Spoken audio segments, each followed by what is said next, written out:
పోయిన ఎన్నికల్లో పరకాల నియోజకవర్గంలో సామాజిక న్యాయం ఎట్లా చేసిండో ధర్మారెడ్డి గారు చెప్తా ఉన్నాడు. పరకాలలో మొత్తం 55 ఎంపీటీసీలు ఉన్నాయి ఈ నియోజకవర్గంలో.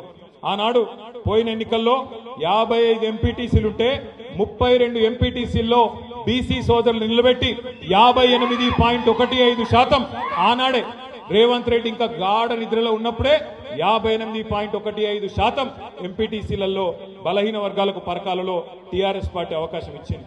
సర్పంచులు 109 మంది ఉంటే అందులో 49 మంది అంటే దగ్గర 45% ఆనాడే బలహీన వర్గాల సోదరులకు ఇచ్చి గెలిపించుకున్న పార్టీ టీఆర్ఎస్ పార్టీ. 6 మండలాలుంటే 6 జెడ్పీటీసీలకు గాను 3 మరి బలహీన వర్గాలకు ఇచ్చి 50% బలహీన వర్గాలకు ఇచ్చుకున్న పార్టీ బీఆర్ఎస్ పార్టీ.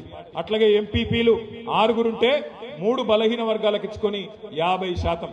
అంటే ఎంపీటీసీల్లో 58.15%, సర్పంచుల్లో 45%, జెడ్పీటీసీ ఎంపీపీల్లో 50% మనం ఇదివరకే ఇచ్చుకున్నాం.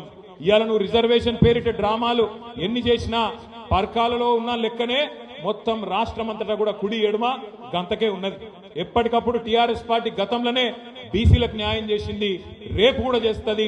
స్థానిక సంస్థల ఎన్నికలు ఎప్పుడొచ్చినా తప్పకుండా ఇదే దామాషా ప్రకారం రాష్ట్రం అంతటా కూడా మరి సామాజిక న్యాయం చేసే బాధ్యత కేసీఆర్ గారి సైనికులుగా మాదే అనే విషయం కూడా ప్రభుత్వం మోసం చేసినా మేము మాత్రం మీకు అండగా ఉంటామని చెప్పి మళ్ళొక్కసారి తెలియజేసుకుంటూ